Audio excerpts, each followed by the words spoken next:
السلام علیکم. نشریات میں دوبارہ خوش آمدید. سامعین محترم، آپ سن رہے ہیں FM 102.2 رفا انٹرنیشنل یونیورسٹی سے براہ راست. سامعین محترم، پروگرام ہے لائیو ود اظہر نیاز اور ہمارے ساتھ تشریف رکھتے ہیں جناب اظہر نیاز. شاعر ہیں، ادیب ہیں، نقاد ہیں، معلم ہیں، انچارج ہیں رفا FM 102.2 کے، اور اس پروگرام میں ہم ان کی زندگی کے مختلف تجربات اور مشاہدات اور زندگی سے کیا سبق حاصل ہوا، کیا کچھ سیکھنے کو ملا، اس پہ گفتگو رہتی ہے. سامعین محترم، میں آپ کو بتاتا چلوں کہ جو ہمارا پچھلا پروگرام تھا وہ غربت کے حوالے سے تھا اور اس کے مختلف پہلوؤں پہ گفتگو ہوئی، اور پروگرام کے اینڈ میں چونکہ کنکلوڈ نہیں ہوا تھا موضوع، تو یہ ڈیسائیڈ ہوا تھا کہ ہم اسی پہ آگے کنٹینیو کریں گے. سر، آپ کو خوش آمدید کہتا ہوں پروگرام. بہت شکریہ، جزاک اللہ. سر، ایک مشہور شخصیت ہے، ان کی کوٹیشن ہے غربت کے حوالے سے کہ کوئی بندہ غریب پیدا ہوتا ہے تو اس کا قصور نہیں ہے، لیکن اگر وہ غریب مرتا ہے تو یہ اس کا قصور ضرور ہے. تو اسی سے شروع کرتے ہیں سر. بالکل صحیح بات. اور ایک کوٹ آپ بھی عموماً شیئر کرتے ہوتے تھے ہمارے ساتھ، اس میں ایج کا ذکر ہے غربت کے ساتھ. ہاں، وہ اصل میں وہ تھی کسی طرح سے کسی معروف آدمی کی، لیکن مجھے نام اس کا یاد نہیں رہا. اس نے کہا کہ اگر کوئی آدمی 20 سال تک خوبصورت نہیں ہے تو وہ بھول جائے کہ وہ کبھی خوبصورت ہو سکتا ہے. اچھا، اسی درمیان میں ایک بات یاد آ گئی قاسمی صاحب کی. احمد ندیم قاسمی صاحب نے ایک جملہ کہیں لکھا ہے کہ وہ عمر کے اس حصے میں تھی جب سب لڑکیاں ہی خوبصورت ہوتی ہیں، ہے نا. یعنی ایک عمر ہوتی ہے، تو وہ کہنے گا کہ اگر 20 سال میں وہ خوبصورت نہیں تو بھول جائے کہ کبھی خوبصورت ہو سکتا ہے، اور اگر کوئی 30 سال کے قریب طاقتور نہیں تو وہ بھول جائے کہ کبھی طاقتور ہو سکتا ہے، اور اگر وہ 60 سال میں امیر نہیں تو وہ بھول جائے کہ وہ کبھی امیر ہو سکتا ہے. صحیح. اوکے، مطلب یہ چیزیں ہیں اپنی جگہ پہ، لیکن یہ جو کہا کہ جی امیر جو ہے وہ غریب پیدا تو ہونا اس کا اختیار نہیں ہے، لیکن مرنا جو ہے وہ اس کی وجہ یہ ہے کہ آدمی، جیسے میں ابھی صبح آ رہا تھا تو کچھ آدمی ایک موٹر سائیکل والے سے جھگڑ رہا تھا. وہ اسے کہہ رہا تھا تمہارے پاس کار ہے تو تم تو یہ وہ تو فلاں، تو سائیکل والا موٹر سائیکل سے جھگڑ رہا ہے. ہر چھوٹا آدمی بڑی سواری والے سے جھگڑ رہا ہے. اچھا، اسے میں نے اندازہ لگایا کہ ہم شاید ایکسپلائٹیشن کرنے کی کوشش بھی کر رہے ہوتے ہیں کہ ایک غریب آدمی ہے تو وہ کہتا ہے جی دیکھو میں غریب ہوں تو اس لیے جو ہے تم لوگ جو ہے مجھ پہ چڑھائی کی. یار، غریب ہونا جو ہے وہ ایز ایکول ٹو جہالت کے نہیں ہے نا. یعنی ایک آدمی غریب ہو سکتا ہے لیکن بے وقوف ہونا یا اس کو ٹریفک سینس نہ آنا، یہ تو کوئی بات آپس میں لگا نہیں کھاتی میرے اپنے حساب سے. اسے جاننا چاہیے، کرنا چاہیے. عقل کا تعلق اسکول سے ہے ہی نہیں، ٹھیک ہے نا. مولا علی نے فرمایا کہ عقل جو ہے وہ اپنی غلطیوں سے سیکھنے کا نام ہے. صحیح ہے نا. تو ہمیں اس سے تو بڑے. اچھا، اب ایک شخص غریب پیدا ہوا ہے، دیر آر مینی جو کہ بالکل غریب پیدا ہوئے، اسکول سے بھاگ گئے، اور پھر وہ ایسے ایک ٹرن آیا جہاں ان کی جو عقل جو تھی ہے نا اس سے انہوں نے کام لیا، آئیڈیاز لیے، اور بلینرز جو ہے وہ most of the success stories جو ہیں وہ ایسے ہی ہے کہ وہ یہ بھی ایک عجیب ہے کہ مختلف جو کامیاب لوگوں کی کہانیاں ہیں ان کے پیچھے غربت ضرور موجود ہے نا، اور وہ کامیاب ہو جاتے ہیں. ایون یہ جو ہمارا فیڈکس والے صاحب ہیں، وہ اسکول میں انہوں نے ایک پروجیکٹ دیا کہیں کہ جی اس طرح سے ایک پرائیویٹ چیز بنائی جا سکتی ہے، ڈاکخانہ، اور وہ جو لے کے جائے گا ٹیچر نے اس طرح ڈانٹا اس کو تمہیں جو ہے اندازہ نہیں کہ یہ ہو سکتا، از اٹ پاسبل. وہ اسکول سے بھاگ گیا. اتنا نام یار یہ سمجھ نہیں آ رہی ہے میرے استاد کو. اسکول سے بھاگ گیا، جا کے اس نے اپنا شروع کیا ڈاکخانہ پرائیویٹ، اور اس وقت اس کا اپنی جہاز ہے. بالکل. اچھا، ایک مرتبہ ہمارے ایک دوست ہے قمر جمیل صاحب، ایک پتھر جو دست یار میں ہے پھول بننے کے انتظار میں، انہی کا شعر ہے. کیا بات. آئے جب کمرے میں داخل ہوئے تو پوچھنے لگے کہ یار پوچھا کہ کہ آج کل کیا پڑھ رہے ہیں؟ تو کہنے لگے میں ایسے لوگوں کی بایوگرافی پڑھ رہا ہوں جنہوں نے 60 سال کی عمر میں بڑا کام کیا.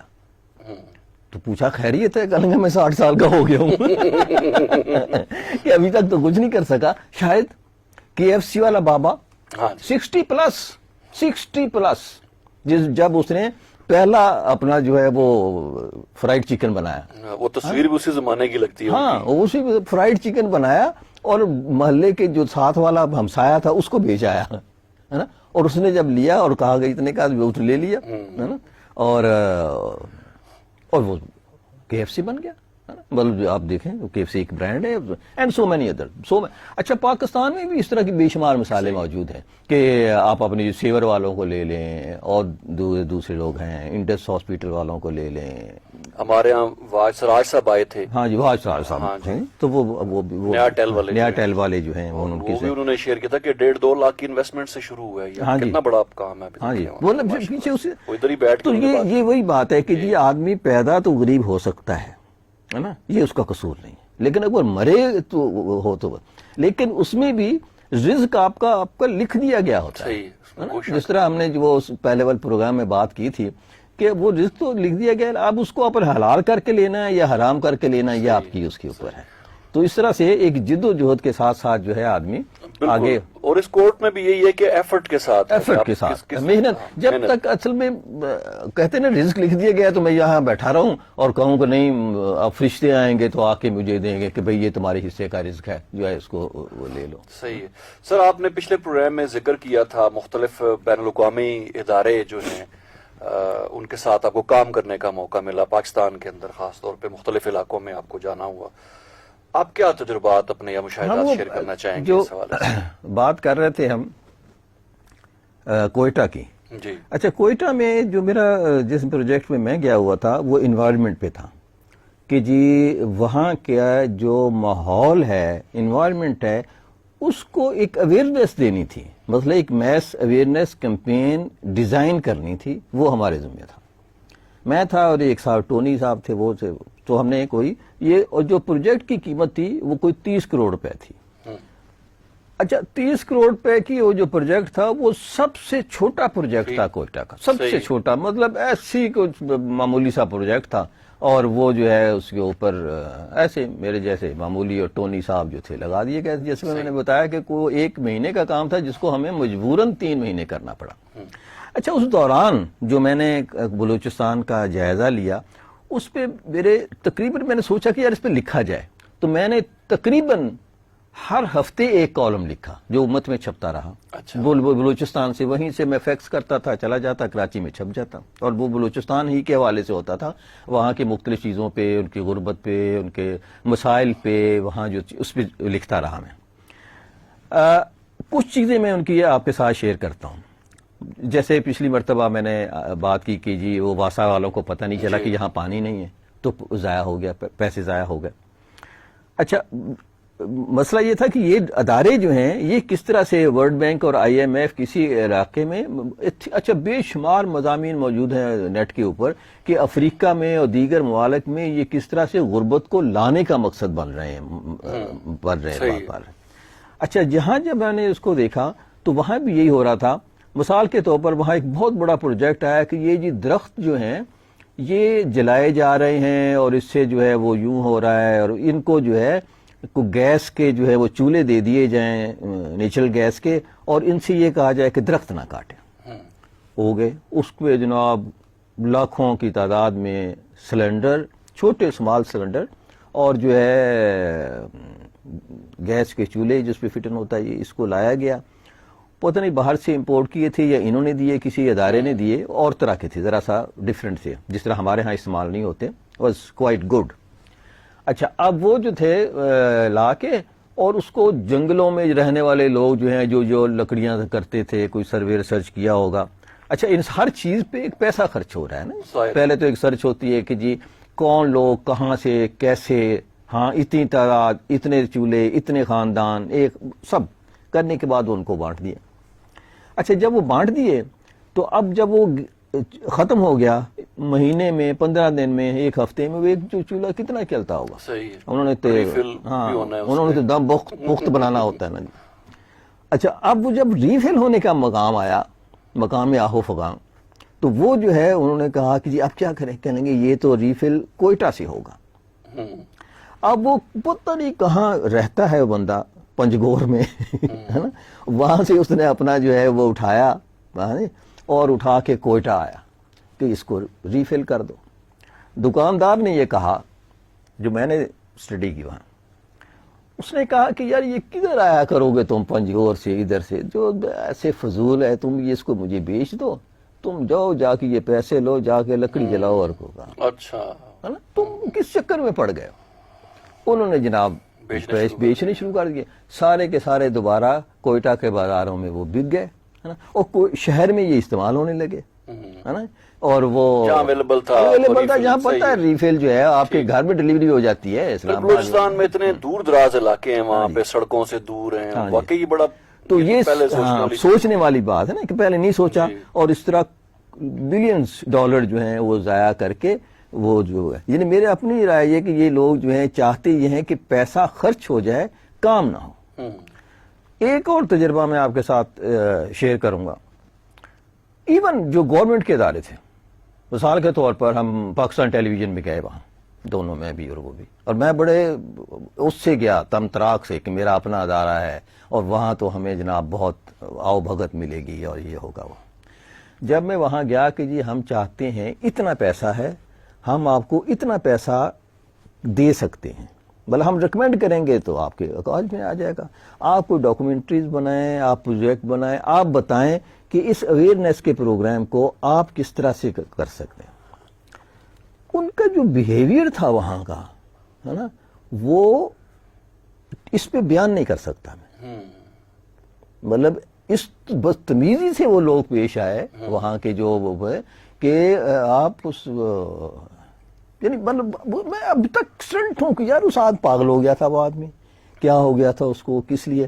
پھر اس کو ہم اٹھے اور اٹھ کے جا کے ایک کمرے دور محمد قاسی کے پاس بیٹھ گئے، وہاں ایک ہمارے دوست تھے ڈاکومنٹری کے، تو ہم نے ان سے بات کی کہ یار نیچے والوں نے تو یہ کیا ہمارے ساتھ، بولے جو جیسچر تھا یقین کریں بھٹی صاحب میں ٹی وی پہ بتا نہیں سکتا، اس پہ ریڈیو پہ بتا نہیں سکتا، ہے نا، تو یہ اس نے ہمارے، اور وہ اس نے کہا یار یہ ایسے چھوڑیں، اگر آپ نے چاہتے ہیں تو میرا نام دے دیجئے گا، میں ان سے بات کر لوں گا، یہ وہ تھوڑا سا ہمیں حوصلہ ہوا کہ چلیں قاسی، اچھا قاسی صاحب کا ڈاکومنٹری میں بڑا نام ہے، دور محمد قاسی، ہاں پی ٹی وی والے، بڑا نام کوئٹہ کا، اچھی ڈاکومنٹری۔ میں نے کہا چلیں یار ہم نے کچھ کرا کے جی وزٹ کیا تھا، یہ ہے وہاں ایک آدمی ہے دور محمد قاسی، وہ بیسٹ آدمی ہے، ہم نے بھی کر کے بھجوا دیا کہ جی یہ اس طرح سے ہو جائے۔ اس وقت ہم نے پھر وہاں پرنٹنگ پریس جو تھی ان کا دورہ کیا، سب میڈیاز، ریڈیو کا، دوسروں کا، ہر جگہ پہ، لیکن کوئی بھی شخص جو ہے اس میں ایک سیریسنیس جو تھی وہ موجود ہی نہیں تھی کہ جی یہ ہمارے لیے آئے ہیں یا ہم اس میں کچھ کرنا چاہتے ہیں۔ اور وہ جو ٹونی تھا وہ گند کا اتنا شوقین تھا، گندگی کا، پولوشن کا، گاربیج کا، جب بھی سے کہیں نالی پہ بیٹھا ہوا بچہ نظر آتا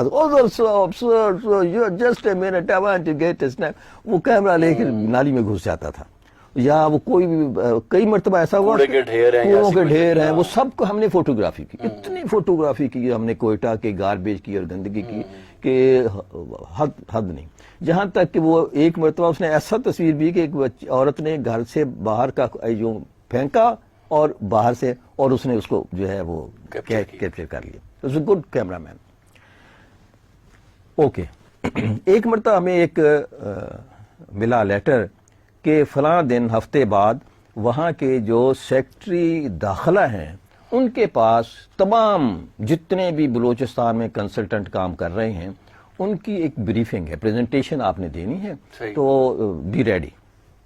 اچھا وہ گورے کی اور میری تو خیر نیند اڑ گئی جی، ہم 3-4 دن مسلسل دن رات جاگتے رہے، اس کی پریزنٹیشن بنائی، یہ ہم نے کیا ہے، یہ کیا ہے، یہ سجیشنز ہیں، اس طرح سے ہم اویئرنیس کی ایک ملٹی میڈیا کمپین جو ہے ڈیزائن کی ہے نا، اور وہ اس کا کچھ نہ کچھ ایک ڈرافٹ سا خاکہ بنا کے کہ اس طرح ہم ایک کمپٹیشن رکھ رہے ہیں، اور بعد میں رکھے بھی ہم نے تمام کوئٹہ کے اسکولوں کے بچوں کے درمیان ہم نے وہ اس کے کمپٹیشن رکھے، وہاں بلاتے تھے سرینا میں یا دوسری جگہوں پہ، اور جب وہ کام کر رہے ہوتے درختوں کے ساتھ مل کے تصویریں، کیونکہ فوٹوگرافر تھا بنائی طور پر، اتنی خوبصورت تصویریں بنائی سب کی کہ اس کا ہم کیلنڈر بنائیں گے، اس کا ہم یہ کریں گے، لائک اوکے۔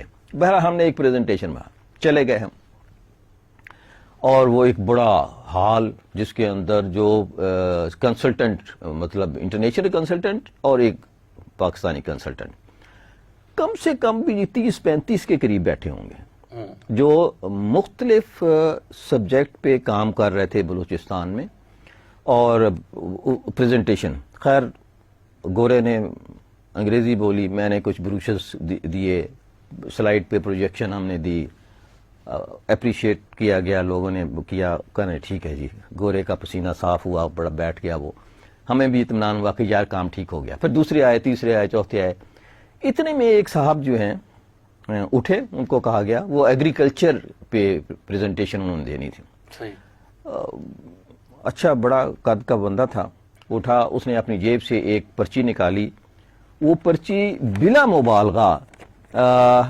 3-4 انچ اور 2 انچ کے قریب کی پرچی تھی، ہے نا، اس کے اوپر اس نے کوئی 2-3 نوٹ لکھے ہوئے تھے، چھوٹی سی پرچی یوں نکال کے اس کے اوپر اس نے بولنا شروع کیا۔ اب شاید ایک یا آدھ جملہ بولا ہوگا، تو جو سیکٹری صاحب تھے انہوں نے کہا ہولڈ آن مین، وہ رک گیا۔ اچھا، وہ کہنے لگے کہ دیکھو تمہارا جو ایگریکلچر پہ پروجیکٹ ہے یہ بلوچستان کا سب سے بڑا پروجیکٹ ہے، ہم اتنے ملینز ڈالر جو ہیں وہ ورلڈ بینک سے اور اس سے لے کے یہاں پہ خرچ کر رہے ہیں، اور تم نے ایک پرچی نکال لی ہے، اس کے اوپر مجھے پریزنٹیشن دے رہے ہو۔ I was expecting a big، مطلب نا اچھی ایک پریزنٹیشن میں تو ایکسپیکٹ کر رہا تھا۔ وہ کہنے لگے کہ اوکے آپ اس طرح کرو، 1 ہفتے کے بعد واپس آنا میرے پاس، مجھے صرف ایک سوال کا جواب چاہیے، آپ کی کنسلٹنسی سے پہلے بلوچستان کی زراعت کا کیا حال تھا، اور جب آپ یہاں سے چلے جائیں گے تو پھر آپ کی جو ہے ہم کیا تبدیلی کیا محسوس کریں گے، بس اس سوال کا جواب مجھے چاہیے۔ وہ کہنا اوکے، بیٹھ گیا، ہم سب لوگ گھر آ گئے۔ میرا دوسرے دن ہوا ہوگا کہ ہمیں ایک لیٹر موصول ہوا ہوٹل میں، ہمارے کمرے میں، کہ سیکٹری صاحب جو ہیں وہ تبدیل ہو گئے، اچھا، نئے سیکٹری صاحب آ گئے ہیں، اور 1 ہفتے کے بعد سب لوگ دوبارہ پریزنٹیشن دیں گے، نئے سیکٹری کو، نئے سیکٹری۔ صحیح، وہ جو the power of consultant of IMF and the world bank, بالکل، ہے نا، کہ آپ جو ہے اس سے یہ پوچھ نہیں سکتے کہ یار تم نے یہ کیا کر رہے ہو، ہمیں پیسہ ضائع کر رہے ہو، یہ کچھ کر رہے ہیں۔ اس نے سیکٹری تبدیل کروا دیا کوئٹہ کا، ہے نا، نیا سیکٹری آ گیا، اگلے ہفتے ہم دوبارہ گئے، دوبارہ اس سے پریزنٹیشن کی، اور وہ اس کو پتا تھا کہ بھئی میں نے کیا پوچھنا ہے ان سے، کیا، ہر ایک نے اپنا اپنا بتایا، اس نے بھی بتایا، سب کر کے چلے گئے، اٹھ کے چلے گئے، صحیح، ہے نا۔ تو یہ تو صورتحال اس پہ تھی۔ اچھا، ٹوٹل بجٹ میں نے دیکھا جو وہاں خرچ ہو رہا تھا کوئٹہ کے اندر اور بلوچستان کے اندر، پیسے ان کیش اور دوسری چیزوں میں اور بلڈنگز میں اور وہیکلز میں اور کنسلٹنسی میں اور ٹریننگ میں، اس کو اگر سب کو جمع کیا جائے، اور جو اچھا حکومت پاکستان الگ سے دیتی ہے بلوچستان کو، وہ الگ سے دیتی ہے، اور ہمارے ایک دوست تھے اس میں، اس ادارے میں، جہاں سے ایک چیک جاتا ہے مختلف صوبوں کو جو ان کے ڈیولپمنٹ کے پروجیکٹ ہوتے ہیں، اور وہ کہہ رہا تھا کہ سب سے کم پیسہ بلوچستان میں خرچ ہوا، مشرف صاحب کا دور تھا اس وقت، مشرف صاحب کے دور میں سب سے کم پیسہ جو ہے وہ خرچ ہوتا ہے صوبوں میں بھی ادھر، اور اس کی وجہ یہ ہے کہ وہ کہتے ہیں کہ یار کریں گے کام تو اس کا حساب دینا پڑے گا، تو چھوڑو کام ہی نہ کرو۔ یعنی ہمارے اپنے جو ادارے ہیں وہ بھی پیسہ نہیں خرچ کرنا چاہتے، پیسہ ویسے کا ویسے ہی پڑا رہتا ہے۔ اور اچھا، بات ہو رہی تھی کہ ٹوٹل اگر پیسہ جو بلوچستان پہ خرچ ہو رہا تھا اس کو اگر جمع کیا جائے، تو میں نے اس کو اس کی آبادی پہ کیلکولیٹ کر کے نکالا، یہ 99 یا پلس اس کی بات ہے اس وقت کی، کہ آبادی کے لحاظ سے پیسے کو اگر تقسیم کیا جائے تو ایک ایک آدمی کے حصے میں 10 لاکھ روپے آتے تھے۔ اچھا، مطلب آپ کام نہ کریں کوئی بھی، اور 10 لاکھ روپے ہر آدمی کو دے دیں، تو وہ اپنے لیے پانی کا بندوبست، چولہے کا بندوبست، سڑک کا بندوبست، باقی سارا وہ خود ہی کر لے گا، اور اپنے پاؤں پہ کھڑا ہو جائے گا، بالکل، ہے نا۔ چیز ہے کہ آپ جو ہے مقروض بھی ہوتے ہیں، پیسہ لیتے ہیں، لگاتے ہیں، اور ان بڑے اداروں کو یہ پتا ہوتا ہے کہ یار یہ پیسہ ضائع ہونا، یا ہم نے کام نہیں ہونے دینا۔ اینڈ ادر مافیا بلوچستان میں سردار مافیا بہت ہے وہاں، جو کہ پیسے کھاتے تھے، لیتے تھے، اپنے لشکر رکھے ہوئے تھے، مجبوراً ان کو پیسے جو ہے وہ جانے پڑتے تھے۔ One of the Bugti case جو ہے آپ کے سامنے ہے، لیکن وہاں پاکستان سے محبت کرنے والے بھی لوگ تھے، ایون بگٹیوں میں آپ نے دیکھا ہوگا اتنے محبت کرنے والے سب اس میں، اور میجورٹی ایسی ہے اس کی۔ لیکن یہ ہے کہ بلوچستان کے لوگوں کی صورتحال کو تبدیل کرنے کے لیے نہ وہاں کی سردار جو ہیں وہ اللہ ماشاء اللہ، اور نہ یہ ہماری حکومت پاکستان، میں زیادہ گلہ جو ہے وہ حکومت پاکستان کو ہی دوں گا کہ یہ جو ہے ایون نواز شریف، مشرف، دوسرے تیسرے، اب اللہ جانے، لیکن یہ ہے کہ ہو نہیں رہا وہاں بھی کچھ بھی، اور یہ ادارے ہی اس کے غربت کا باعث بن رہے ہوتے ہیں کہ ان کے نام پر جو ہے آپ لیتے ہیں، حکومتیں بناتے ہیں، چیزوں کو دیکھتے ہیں، اور پھر جو ہے اس کو وہ نہیں چلتے ہیں۔ تو اس کا مطلب سر یہ ہوا کہ اس میں بھی پولیٹیکل پریشرز ہوتے ہیں جو کام نہیں کرنے دیتے، آپ کچھ سرٹن سرداروں کو ناراض نہیں کرنا چاہتے، بینگ حکومت میں بات کر رہا ہوں کہ آپ اصل میں یار کیوں آپ کا ووٹ بینک بھی ہے، اس سردار کے حلقے سے بھی آپ کو بعض اوقات میں جمہوریت کی بڑی مخالف، ایک بات میں نے کالم بھی لکھا، جمہوریت کا آپریشن جو ہے کہ جمہوریت ایک طرز حکومت ہے کہ جس میں افراد بندوں گنا جاتا ہے، تولا نہیں جاتا، گردے گھوڑے برابر ہوتے ہیں۔ صحیح۔ اچھا، ایک شخص جس نے ایک علاقے سے جا کے ووٹ لینا ہے، وہ کس طرح سے اس کی مخالفت مول لے سکتا ہے؟ ہو ہی نہیں سکتا، ہے نا؟ ایک آدمی ہے چودھری ایس پنجاب کا بڑا، ہاں جی، مضبوط ترین آدمی ہے نا، زور ترین پر ہے، اب جو ہے وہ کیسے ممکن ہے کہ وہ جا کے جو ہے وہ اس کو ناراض کر دے جبکہ اس کی حکومت اس کے سر پہ کھڑی ہوئی ہے نا؟ ہمارے ایک چھوٹا سا گاؤں ہوتا ہے نا، اور مجھے یاد ہے میرے والد صاحب کہ وہ وہی بندہ جیتتا تھا جدھر ہمارا گاؤں چلا جاتا تھا، ہے نا، اور گاؤں کے لوگ جو ہیں میرے والد کے کہنے پہ ووٹ دیتے تھے، ہے نا۔ لیکن ایک وقت آیا، خود مجھے والد نے مجھے کہا کہ یار یہ آٹا ہمارے گھر سے لیتے ہیں اور ووٹ کسی اور کو ڈالتے ہیں، ہے نا۔ جب میرے والد ایک سوشل ورکر تھے، ہر آدمی کی انہوں نے خدمت کرنی ہے، دوسرے یہ نہیں دیکھنا کہ کون کس پارٹی میں، اگر کوئی آ گیا ہے تو آ گیا ہے نا، ان کا کھانے پینے کا بھی کرنا، دوسرے بھی کرنا، مالی مدد کی، بچوں کو پڑھانا، خود پیسوں سے رکھنا، سب چیزیں کرتے تھے۔ لیکن ایک وقت آ گیا تھا، اور بھٹو صاحب کے بعد کا وہ دور شروع ہوا جب لوگوں نے اپنے مرضی سے ووٹ دینا شروع کیے۔ اچھی بات ہے، دینا چاہیے، لیکن وہی جمہوریت میں وہ چیز، اگر آپ اس وقت بھی دیکھیں تو میرے خیال میں جو کچھ 4 اچھے کام آپ کو نظر آئیں گے نا، وہ ایوب خان کے دور کے نظر آتے ہیں، بعد میں کچھ نواز شریف کے دور کے نظر آتے ہیں، اور مشرف صاحب کے دور کے کچھ چیز نظر آتی ہوگی نا۔ تو اس لیے مثال کے طور پر آپ کالا باغ ڈیم کو لے لیں، اگر کالا باغ ڈیم کہا یہ جاتا ہے کہ جی ہماری یہ بڑا وہ ہو جائے گا، تبدیل کر دے گا ہمارے ملک کو، یوں ہو جائے گا، اگر پورا پاکستان، پوری ہماری آرمی، پوری انتظامیہ، پورا عدلیہ، پوری بیوروکریسی اس بات پہ ایگری ہے کہ یار یہ ملک کے لیے مفاد میں، even not Kala Bagh and any thing, کہ یہ ملک، کون اس کو کہہ رہا ہے کہ نہ کرو؟ آپ جنرل ضیاء الحق کو دیکھ لیں، میں بہت بڑا فین ہوں ان کا کہ جی بہت اچھے آدمی تھے، میں نے ان کو کئی دن میں نے ان کے ساتھ گزارے ہیں، میں نے ان کو ہچکیاں بندے ہوئے روتے ہوئے دیکھا ہے، لیکن یار کیا چیز آپ کو روک رہی تھی؟ آرمی آپ خود ہیں، عدلیہ آپ کے ساتھ ہیں، مولوی آپ کے ساتھ ہیں، پاکستان آپ کے ساتھ ہے، ہر چیز آپ کے ساتھ ہے، آپ امریکہ آپ کے ساتھ ہے، آپ جو چاہیں کر سکتے ہیں، ہے نا۔ آپ نے دعویٰ کرتے ہیں کہ ہم نے روس کو توڑ دیا، ہم نے افغانستان میں یہ کر، اپنے ملک میں یار ایک کالا باغ ڈیم نہیں بنا سکے، ایک ڈیم نہیں بنا سکے، کالا باغ کو چھوڑ دیں، کوئی چھوٹا موٹا ڈیم وہ ملک کی ترقی کے لیے کوئی ایک بتا دیں، ہے نا۔ اس کی کریڈٹ پہ بہت چیزیں ہیں، جو سب سے بڑی کریڈٹ کی میں یہ بات سمجھتا ہوں کہ اس نے روس کو وہیں روک دیا، روس کا ہدف افغانستان نہیں تھا، پاکستان تھا، صحیح ہے نا۔ اس کو گرم پانی چاہیے، ہے نا، اس کو وہ وہاں سردی سے ٹھٹر رہا ہے، لیکن نہیں، ہے نا، مطلب اس طرح سے بے شمار اور لوگ ہیں۔ صحیح ہے، صحیح سر، پولیٹیکل تو کئی ریزنز ہو سکتے ہیں، ان کو ایکسپلائٹ بھی کیا جا سکتا ہے، اس کے لیے یقیناً ایک ڈیفرنٹ پروگرام درکار ہوگا اگر اس پہ ہم کریں۔ آپ نے بلوچستان کا ذکر کیا، آپ نے کچھ وقت جو ہے وہ ناردرن ایریاز میں بھی گزارا، تو وہاں کیا صورتحال تھی؟ یار میں سمجھتا ہوں جو بیسٹ ماڈل ہے وہ گلگت کا ہے۔ اچھا، AKRSP، آغا خان رورل سپورٹس پروگرام، جی۔ اچھا، یہ ایک صاحب تھے ڈاکٹر حمید اللہ خان، جی، جو کرنگی پروجیکٹ کے ماسٹر ہیں، اچھا، کراچی میں۔ انہوں نے پہلے فلپائن میں وہ رہے، اور وہاں منیلا پروجیکٹ کے نام سے ایک پروگرام کیا ہے، اچھا، جس کو دنیا بھر میں سراہا گیا۔ پھر وہ وہاں سے، اور یہ آدمی کمال تھا، شاعر بھی تھا، افسانہ نگار بھی تھا، اردو میں شاعری کی اس نے، وہ 7-8 زبانوں پہ ماہر تھا یار. اچھا. جو مطلب اس کی فلپائنی جو ہے اسے بول سکتا تھا, بنگالی بول سکتا تھا, اردو, انگریزی, اباؤٹ 7 لینگویجز, جس میں اس نے لکھا پڑھا بولا, اور اس پہ کتابیں لکھی اس نے. اسی نے ایک ماڈل ڈیزائن کیا اور اس کو امپلیمنٹ کیا کراچی میں کرنگی پروجیکٹ کے نام سے. اچھا.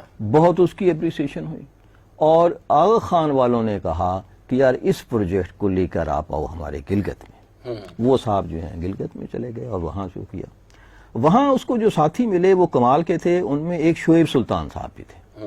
اچھا, میں نے جب کام کیا تو شعیب سلطان ہمارے چیف ایگزیکٹو آفیسر ہوتے تھے. اچھا. اور حمید صاحب جو ہیں وہ انتقال کر چکے تھے. اچھا. اور وہ حمید صاحب, ڈاکٹر حمید اللہ جو ہے, انہوں نے کتابیں ان کی بہت تھیں, ان کی ویڈیو بہت تھیں, وہ ساری ہم نے دیکھی پڑھی کیا. اچھا, مختصر میں آپ کو اس ماڈل کے جو ہیں ٹیمپلیٹس وہ اگر بتاؤں آپ کو کہ کیا کیا چیزیں کس طرح سے وہ کرتے کیا تھے, جس میں میں بہت مرتبہ ان کے ساتھ گیا بھی کیا بھی, کہ وہ کسی ایک گاؤں میں چلے گئے, وہاں انہوں نے بنانی ہے سی او, کمیونٹی آرگنائزیشن. اچھا. نا, کمیونٹی ایک بناتے, سی او ٹائپ کی چیز, یونین جیسے ہوتی ہیں, این جی او کہہ لیں آپ. وہاں جا کے پہلے ان سے مل کے بات کرتے تھے, پھر جا کے ان سے ملتے تھے گاؤں والوں سے, اور وہ بھی میٹنگ پہلے سے طے ہوتی تھی کہ ہم آئیں کہ نہ آئیں. وہ کہتے جی آئیں, بسم اللہ. تھوڑی بہت پہلے سے زمین ہموار کی جاتی تھی. وہاں جانے کے بعد ان سے جو پہلا جملہ کہا جاتا تھا وہ یہ تھا کہ بھئی ہم آپ کا ایک کام جتنے بھی پیسوں کا ہو وہ ہم کر کے دیں گے. ٹھیک. آپ اگلے ہفتے ہم آئیں گے, 1 ہفتے کا ٹائم ہے آپ کے پاس, سارا گاؤں مل کر ہمیں ایک کام بتائیں. ٹھیک. وہ جتنے بھی پیسوں کا ہوگا وہ ہم کر کے دیں گے. وہ اسکول ہو سکتا ہے, وہ ہاسپٹل ہو سکتا ہے, وہ سڑک ہو سکتی ہے, وہ کوئی بجلی کا وہ ہو سکتا ہے, جو بھی آپ سمجھ رہے ہیں کہ ہمارے گاؤں کو اس کی ضرورت ہے, ایک کام اور ہوگا متفقہ. یعنی چودھری بتا دے, سب متفقہ اس آ کے بعد. اچھا, اب وہ 1 ہفتہ ان لوگوں پہ بڑا بھاری گزرتا تھا. آرمی کا یار سڑک بناتے ہیں یوں ہو جائے گا, اسکول بناتے ہیں یوں ہو جائے گا, اسپتال بناتے ہیں یوں ہو جائے گا. ہفتے کے بعد جب یہ لوگ پہنچتے تو انہیں کہتے جی ہم نے یہ طے کیا ہے کہ ہمیں مثلاً گاؤں سے شہر کی بڑی جو سڑک ہے اس تک ایک پختہ سڑک بنا دی جائے. ہمارا رابطہ جو ہے وہ گاڑی کا ہونا چاہیے, پکی پختہ 2 گاڑیاں گزر سکیں, یہ سڑک چاہیے. بن جائے گی. اب ہمارا مطالبہ بھی سن لیں, ایک RSP کا. جی آپ نے ایک CO بنانی ہے, یہاں ایک آرگنائزیشن بنانی ہے. اس آرگنائزیشن کا ہفتے میں, مہینے میں طے تھا, ہفتے میں تھا شاید, ہاں ہفتے میں, کہ آپ کا ایک اجلاس ہوگا, اس کا دن اور ٹائم ہمیں پتا ہوگا. ہم اگر چھاپا بھی ماریں کسی بھی ٹائم پہ آئیں تو اس ٹائم پہ اس جگہ پہ بے شک وہ درخت ہو اس کے نیچے آپ کا اجلاس ہونا چاہیے. ٹھیک. کہ جی 10 بجے اجلاس ہوگا, جمعرات کو ہوگا, ہم عام بغیر بتائے آ جائیں تو اجلاس ہونا چاہیے. ٹھیک ہے. اچھا, اس کے بعد وہ جس اجلاس میں ہوگا کیا کہ ہر شخص جتنے بھی گاؤں کے ایک گھر ایک ممبر ہوگا وہ بچت کریں گے اپنی, اور وہ پیسے وہاں جمع کرائیں گے. تو لوگوں نے کہا جی ہم تو 5 روپے کیا, ہم 1 روپیہ بھی نہیں جمع کرا سکتے. وہ کہنے گا اچھا ایک پیسہ جمع کرا سکتے. What ever it is must. کتنا بھی منیمم, کتنا بھی, 1 پیسہ بھی اگر ہے, 1 آنا بھی ہے, 1 روپیہ بھی ہے, آپ نے ہفتے کا جمع کرانا ہے وہاں. اچھا وہاں اچھا پھر ان کے عہدیدار بنا دیے جاتے تھے, یہ چیئرمین ہوگا, اور بھئی آپ کو پسند ہے یہ چیئرمین, ہاں ٹھیک ہے, کیوں پسند ہے, یہ جی سیکٹری یہ ہے, فائنانس, اور یہ ایماندار آدمی ہے. اچھا بڑی مزیدار میٹنگ ہوتی تھی. وہ وہیں بیٹھ کے ان کا جو ہے وہ مذاق میں ان کے ساتھ وہ گیم ہو جاتی تھی. اچھا اب وہ جب ہو جاتا تھا تو تب اس کو کہتے جی پیسے, اچھا وہ پیسے جمع کرانے لگتے. اچھا اس کا اکاؤنٹ آگے حبیب بینک میں مین گلگت برانچ میں ہوتا تھا, وہ جا کے پیسے وہاں جمع کراتا تھا. جس وقت میں گیا ہوں ان لوگوں کے پیسے کروڑوں میں تھے, وہاں 10-15 کروڑ کے قریب پیسے پڑے ہوئے تھے. اور آغا خان نے اس وقت یہ کہا تھا کہ میں اتنے ہی پیسے اور دے کر آپ کے لیے ایک الگ بینک بنا دوں گا جہاں آپ کے لوگوں کو ملازمتیں ملیں گی. دوسری بات یہ کہ وہ کوئی بھی آدمی آتا تھا وہاں تو اس کو خیرات نہیں دی جاتی تھی, اس کی مدد نہیں کی جاتی تھی, اسے کہا جاتا تھا پروجیکٹ لے کے آؤ. ایک چھوٹی سی مثال دیتا ہوں میں آپ کو, وقت کم ہے, اس پہ بڑا پروگرام ہو سکتا ہے. ایک عورت آئی جس نے کہا میرے پاس 1 کنال زمین ہے, اچھا مجھے بتائیں میں کیا کروں, میں تو بھوکی مر رہی ہوں. وہاں جناب 5 لوگ لگا دیے گئے, سارے پی ایچ ڈی تھے. اچھا, ایگریکلچر کا پی ایچ ڈی, مارکیٹنگ کا پی ایچ ڈی, فارسٹ کا P H D, life stock کا پی ایچ ڈی. اس طرح سے کہا کہ اس جا کے جگہ جاؤ, جگہ جا کے اس کو ڈھونڈو, دیکھو اور اس بڑی کا ڈیزائن کر کے دو فارم ہاؤس. انہوں نے جناب فارم ہاؤس کو ڈیزائن کیا, ساروں نے بیل کے بیٹھ کے, ادھر یہ درخت لگائے جائیں گے, ادھر ڈربا مرغیوں کا ہوگا, ادھر ایپریکاٹ لگے گی, ادھر یہ ہوگا, ادھر بڑھیا کا گھر ہوگا, ادھر پورا بنا دیا. جب میں پہنچا تو یہ ہو چکا تھا. اچھا, اور انہوں نے مجھے بتایا کہ اب یہ عورت پنجاب میں جتنی ایکڑوں سے فصلیں آتی ہیں نا, پیسے آتے ہیں, ایک کنال سے اس کو پیسے آتے اچھا, ماشاءاللہ, ہے نا. کیونکہ اچھا پھر مارکیٹنگ والے نے کہ یہ ایپریکاٹ ہوگی تو یوں, مرغی ہوگی تو یوں. سڑک موجود ہے وہاں سے گلگت میں, مارکیٹنگ والوں سے اس کا ملا دیا اور اسے کہا کہ یہ یہاں آؤ گے, عورت نہیں جائے گی, تم آؤ گے, آ کے اس سے خرید کے لے جاؤ گے ایپریکاٹ بھی اور انڈے بھی اور مرغی بھی اور سب چیز. اور مرغی کو, عورت کو ٹیکے لگانے سکھا دیے کہ یہ مرغی کو یہ ٹیکے لگانے یوں لگانا ہے نا. صحیح. اس کی فلم ہم بناتے تھے کہ جی یہ مرغی کو ٹیکے لگانے کا طریقہ, تو ہم نے فلم بنا دی. وہ جناب ہے نا, وہ آدمی اپنے پاس بے شمار مثالیں ایسی تھی جو کہ انہوں نے کبھی وہ کہتے نہیں, خیرات نہیں, اس کو اپنے پاؤں پہ کھڑا کرنا ہے. صحیح. تو اس طرح سے ہر آدمی جو ہے اپنے پاؤں پہ کھڑا ہونا شروع ہو جاتا تھا. اچھا, اسی ماڈل کو اس وقت نواز شریف کہیں گے آپ دیکھنے کے لیے, اس نے کہا یہ پاکستان میں کرتے ہیں, واہ جی واہ, یہ تو بڑا اچھا ماڈل ہے. یہاں اس نے NRSP کے نام سے اس کو لانچ کر دیا, نیشنل رورل سپورٹس پروگرام. تباہ ہو گیا. وہاں جو ہے ایک آدمی جو کہ جو فیسلٹیز وہاں دیتے تھے, اب مجھے نہیں معلوم ہے NRSP نے کیا دیا تھا, جو وہاں کا لوکل آدمی ہے اس کو لینڈ کروزر اس نے دی ہوئی ہے, جو وہاں ٹرینر ہوتا تھا, اور اس کی 1.5 لاکھ روپے تنخواہ ہوتی تھی. 98 کی بات کر رہا ہوں میں, اس سے پہلے رہا, 98 میں واپس آ گیا تھا. اور وہ یہ سوچ رہا تھا کہ میں نے کام نہیں کیا, یہ نوکری مجھے کہیں اور نہیں مل سکتی, ہے نا. تو وہ جو ہے اتنے دن رات لگا کے اچھا اب ایک ان کا اپنا گاؤں ہے, ہم تو باہر سے گئے ہوئے ہیں نا, ہے نا, بالکل, لیکن وہ ان کا جو اپنا شہر ہے, اپنا گلگت ہے, اپنا اسکردو ہے, اپنا, وہاں 3 طرح کے لوگ رہتے ہیں, آخانی رہتے ہیں, سنی رہتے ہیں, شیعہ رہتے ہیں. لیکن ویری ریئر کے شیعہ سنیوں میں کبھی جھگڑا ہو جائے. اچھا, اور مدد سے آخانی جو ہے کبھی جھگڑا نہیں کرتے, ہے نا, وہ اپنے مدد سے اپنا بزنس کرتے رہتے ہیں, اپنا کام کرتے رہتے ہیں, دوسری چیزیں رہتے ہیں. ہاں, پیسفل کمیونٹی ہے. تو اس طرح سے یہ ماڈل مجھے ذاتی طور پر بہت پسند ہے کہ اگر کسی کو اپنے پاؤں پہ کھڑا کرنا ہے تو یہ کہ ہمارے ہاں مثال کے طور پر اگر ہم کنسیڈر کی طرف جا رہے ہیں کہ جو پیسے ہوتے ہیں ہم تھوڑے تھوڑے کر کے بانٹ دیتے ہیں, ہے نا. اب ہمارے ایک گاؤں میں ایک آدمی تھا, بوڑھا تھا, وہ جب بھی میں جاتا تو وہ او چٹی گڈی نہیں آئی. یار چٹی گڈی کیا کہتے ہیں, جو وہ زکوٰۃ تقسیم کرنے والے چوئی صاحب آتے ہیں, یہ سارا سال اس چٹی گڈی کا گھومتا رہے, پاگل ہوا ہے, چٹی گڈی کرتا. ہم نے سارے جو ہے نا بیگر جو ہے نا, آرمی آف بیگرز, ہے نا, ایک فوج بنا دی ہے جن کے اس پہ ہے. اس میں اب تھوڑا ماڈرن کر دیا ہے, وہ جا کے پیسے لیتے ہیں, ATM کارڈ سے نکالتے ہیں. میں پچھلے دن سرچ کر رہا تھا, لوگوں سے ہی پوچھا, مجھے ایگزیکٹ فگر تو نہیں ملی. ایک آدھ بجٹ کی کاپی مجھے نظر آئی جو اس میں ہے, اس میں جو اساس پروگرام, جو انکم بے نظیر انکم پروگرام اور دوسری چیزیں, بلینز پیسے اس میں جو تقسیم کیے جاتے ہیں. ابھی بھی پتہ نہیں کہ جو 12 ہزار روپے جو دے دیے یا کچھ اس کو کر دیے, تو وہ دے دیے, اوکے, لیکن ان پیسوں سے وہ بندہ کھڑا نہیں ہو سکتا. صحیح بات ہے نا. تو وہ ہونا یہ چاہیے کہ ایک PhD بھی ساتھ ہو. اگر آپ جس کو آپ نے 50,000 لاکھ روپیہ دے, اچھا دیکھیں حضرت عمر کی مثال آپ نے سب نے سنی. ایک آدمی آیا, کہنے لگا جی مجھے پیسے چاہیے, کہنے لگا یار اس کو کتنا چاہیے, کہنے لگے 1 اونٹ چاہیے, کہنے لگے اس کو 2 اونٹ دے دو. اس کو پوچھا کیوں, 1 اونٹ دے دو, آپ کہتے 2 اونٹ دے دو. کہنے اگر 1 اونٹ دے دیں گے تو اگلے سال پھر مانگنے آ جائے گا. اس کو 2 اونٹ دوں گا تو 1 اونٹ کھا لے گا, 1 اونٹ پہ اپنا بزنس کر لے گا. اور یہی ہوا. ایک وقت ایسا آیا کہ مکہ اور مدینہ کی ریاست میں زکوٰۃ لینے والا نہیں ملتا تھا, ہے نا, اور ہمارے کیا ہے وہ زکوٰۃ لینے والے بڑھتے جا رہے ہیں. یہ وجہ کیا ہے اس کی؟ وجہ یہ کہ ہم جو زکوٰۃ کا نظام ہے ہمارا, اس کو ہم نے وہ اس طرح سے کر دیا کہ اس کو بیگرز رکھ دیا ہے, کیونکہ ہم جمہوری ادارے ہیں نا, ہم نہیں چاہتے کہ وہ اپنے پاؤں پہ کھڑے ہو جائیں. اس سے غربت جو ہے وہ بڑھتی جا رہی ہے.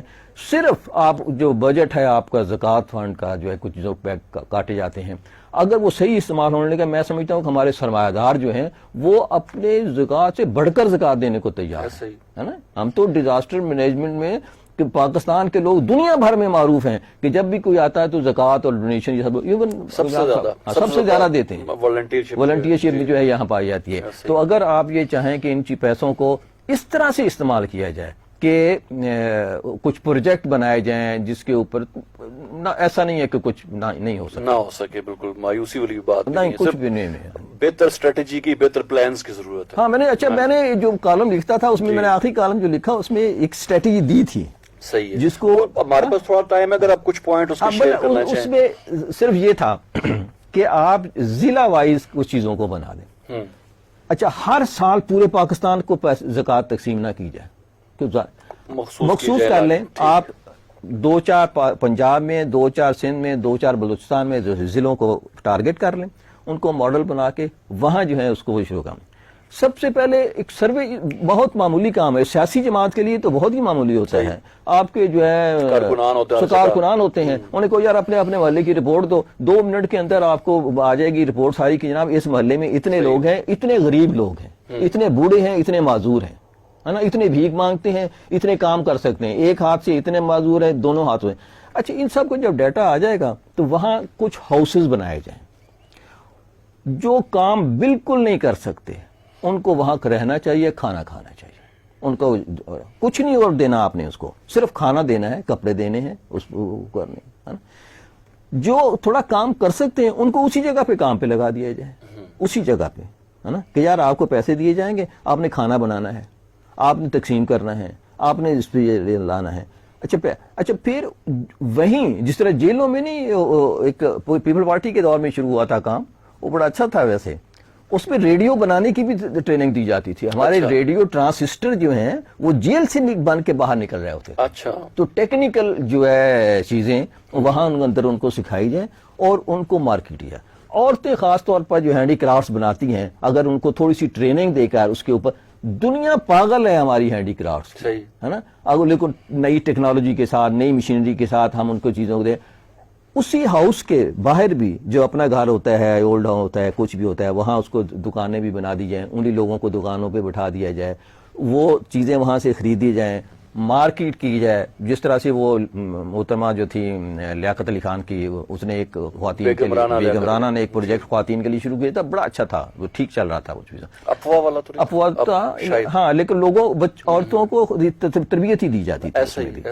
اسی طرح سے اگر ہم ان ٹارگٹ کر کے ان لوگوں کو 12,000 سال کے دینے کی بجائے ایک ہی مرتبہ انویسٹ کریں ان کے اوپر, اچھا, اور اتنے ہی پیسوں میں کسی اور ادارے کو, ہمارے جو ٹریننگ دینے والے ہیں ان کو دے دیا جائے. میرا اپنا ذاتی تجربہ یہ ہے کہ ایسے لوگ جو میرے گھر میں, اللہ مجھے معاف کرے مجھے یہ کہتے ہوئے, برتن دھوتے تھے, چیف کیمرہ مین اور چیف ایڈیٹر لگے ہوئے ہیں.